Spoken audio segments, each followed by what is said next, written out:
you actually get your citizenship after 3 years of green card, permanent residence. Ladies and gentlemen, before I continue, this is Shah Purali. Please subscribe to our channel. We'll be back and talk more about those because this is a very frequently asked question.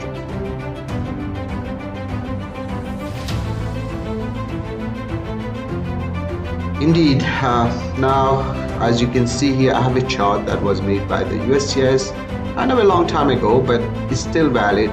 So this is a naturalization eligibility worksheet. So we are going to talk who are eligible to file for citizenship. The first question you have to ask, are you 18 years old? If you're less than that and your parents have become citizen, you might already be a citizen, so you don't have to worry about it. So if that's true, then you move to the second question. If you're not, then you should check if you're under 18, then if you have not become a citizen to your parents, you have to wait, then you will be able to file. Second step is, have I been issued a permanent resident card, which is the green card already, and have I been a permanent resident for 5 years? That's the first step. Usually 5 years is a normal. In fact, 4 years and 9 months after you can apply, those 3 months are included. So it's 5 years, but it's 4 years and 9 months. Then the next question, we're going to go over the 5 years first, and then we're going to talk about the 3 years, because the 3 years is a little bit different, I should say. So during the 5 years, have you been outside the United States for more than 30 months? This is a frequently asked question I get. What do you mean by 30 months? So because you are asking yourself, oh, I have been here 5 years, how come 30 months? What they're talking about here is the 30 month is the time present in the US. So you have to complete your 5 years, and then you have to have your 30 month. Then during the 5 years, have you taken a trip more than 1 year? Okay. There are exceptions to that rule. We're not going to go into the exceptions now, but you can call us. We can analyze it, 510-742-5887. But if you have taken any trip more than 6 months, actually, you might have an issue with what we call continuity of your citizenship, and you won't be able to apply. Even if you apply, you might get denied, but there are exceptions to that rule. So we will talk in another video about those exceptions. Have I resided in the state which I'm applying for the last 3 months? That's another issue which we call jurisdiction. They have to have that. The question everybody asks me, okay, what does that mean, stay? If I travel in between for vacation or 2 weeks, 3 weeks, that's a different story. Okay, we're talking about here people coming back and then now moving there, etc. That's another thing that we need to analyze. But most of the time, the people do meet these requirements. Can you read English, basic English? If you don't, then I would highly recommend you learn.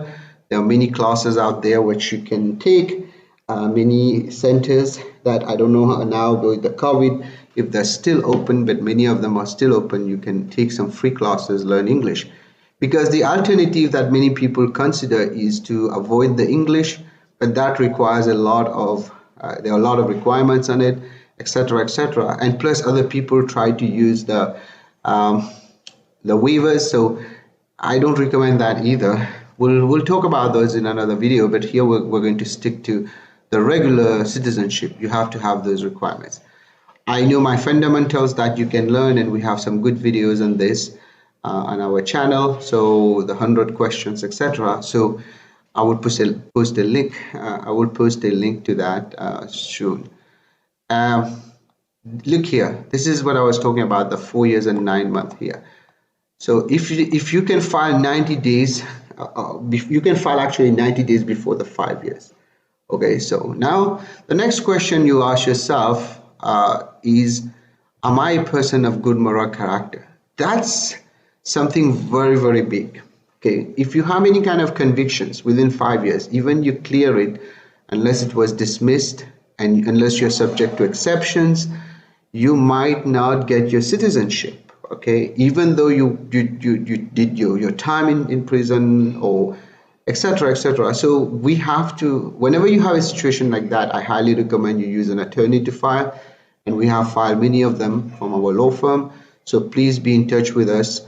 Don't just file it like that, because you might also have issues of inadmissibility, and you don't want to be part of that. Okay. It says if you don't have good moral character, stop there, you don't have naturalization. It's not exactly true, because there are exceptions, etc. We have to look into them. And next, am I a female or registered with the selective service? I have a video on selective service, and again, I have very good. We have very good videos on all the stuff, singling out what was necessary. The selective service. What happens? The selective service is that you have to register yourself. If you are a male in the United States by the 26th birthday, you have to do that. And what it means here, it doesn't matter what status you are on. If you were here, you were supposed to register. That's kind of tricky, because a lot of people say, hey, I was not a green card holder, etc. But the rule doesn't really say that. It says everybody. Even if you're a student in the United States, you have to select. Now, if you fail to select, you have to give an explanation letter explaining why you failed. Some people didn't know about it. Some people, they never thought they had to do it. Some people also missed it, or they went there, it was too late. So you have to give an explanation affirming why you didn't file for that, because that's a reason for denial, by the way. And again, if you were between 18 to 26, between the age of 18 to 26 as a lawful non-immigrant, that means a student visa F1, B1, B2, O1, etc., you have to register. Then, of course, you have never deserted from the U.S. Armed Forces. If you were not there in the U.S. Armed Forces, you will not. But if you were in the military, you might want to check. Hopefully, you didn't. I have never received an exemption or discharge from the U.S. Armed Forces. Well, that's another problem too. And then, am I willing to perform either military or civilian service? This is a question actually on the N400. I had clients who told me they don't agree to that because of their belief. So you have to explain then in details how your belief is against military service. Of course, you have to support the Constitution of the United States. If you say no to that, then you might want to stop, because that's the entire purpose of becoming a United States citizen. I'm willing to take the oath of allegiance. Of course, you have to. And that also becomes an issue, because some people don't want to swear by the flag, etc. And that's a different issue. But if you meet all this, you move forward. Now, this is the part that we are more interested in. This is the worksheet where if you want to file for your green card within 3 years, okay. The only time you can do that if you're married to a U.S. citizen, okay. And number one. Number two, you have been married to him or her, your spouse, for at least 3 years. Okay, remember that. You have to meet all of them. Number three, you have to have been your spouse, your wife or your husband, has to have been a U.S. citizen for the past 3 years. And of course, during the past 3 years, I've not been out of the country for more than 18 months. This is another requirement. If you meet all this, doesn't matter when you were married, you get your green card through marriage or not. If you meet those requirements, you can file under the 3-year rule. Now, just as a footnote here, filing under 3-year rule entails a lot more work than just the regular N400 file under the 5-year rules. What they will ask you probably is to prove your marriage was bona fide. That means you have documents living together, like bills, like financial documents, like bank accounts, credit cards, etc. So be ready when you're doing this and try 3 years to do that. By the way, people who are VAWA, who obtain their green card to VAWA, their spouse or US citizen, they also benefit from those 3-year rules. This is a footnote here. Then, if you were outside the country for more than 30 months, you have some exceptions. If you served on a vessel, that means a ship, if you were under direct contract with the US government. A lot of people ask me that question, oh, I was working for a US company but abroad. That doesn't really count. It has to be a direct contract with the US government. And also people who are of religious denominations, they have been in the presence of United States. We don't get many of them, but that's there. And now this is a question where you have to be careful. If you have been outside the United States more than 1 year, you have issues not only with the continuity, but you might end up using your green card for abandonment. So be very, very careful here. Okay. We're not talking about that, but we'll talk about that in another video again. And here, if you are 50 years, those are exceptions now. I am over 50 years old and have lived in the United States for past 20 years. I became a citizen. Okay.